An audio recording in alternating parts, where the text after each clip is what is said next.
ABC's Jonathan Karl. Jonathan Karl has a close-up view of this administration. And he's been covering Donald Trump for decades, going back to 1994.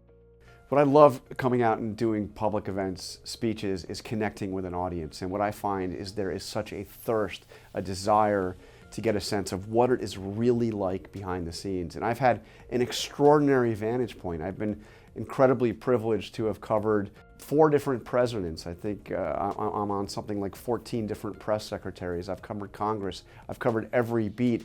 But the thing that people really focus on is my relationship with Donald Trump.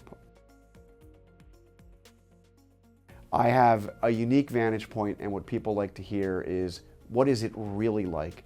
Pull back the curtain. Tell me not what I'm just seeing on television, but what is it like? And that is what I try to bring an audience. I think this election is unlike any that we have ever seen in American history. I mean, the prospect of a former president who left the office in disgrace, defeat, who was impeached for a second time just after he left office. That individual is now on the path towards winning the Republican nomination and potentially winning the presidency again.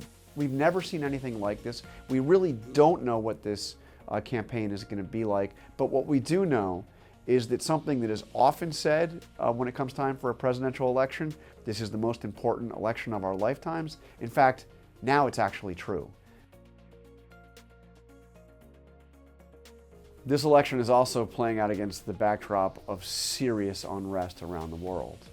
Concerns about what's happening in China and the real threat of a potential Chinese move on Taiwan. Also, of course, Putin's invasion of Ukraine and what we are seeing unfold in the Middle East, Israel and Hamas, and rising tensions and the real possibility of an armed conflict with Iran. So this is clearly going to affect how the election goes forward. Even as we are focused so intently on the domestic challenges in this country, there is going to be no way to ignore what is happening around the world, and is yet another reason why the stakes in this election couldn't be higher.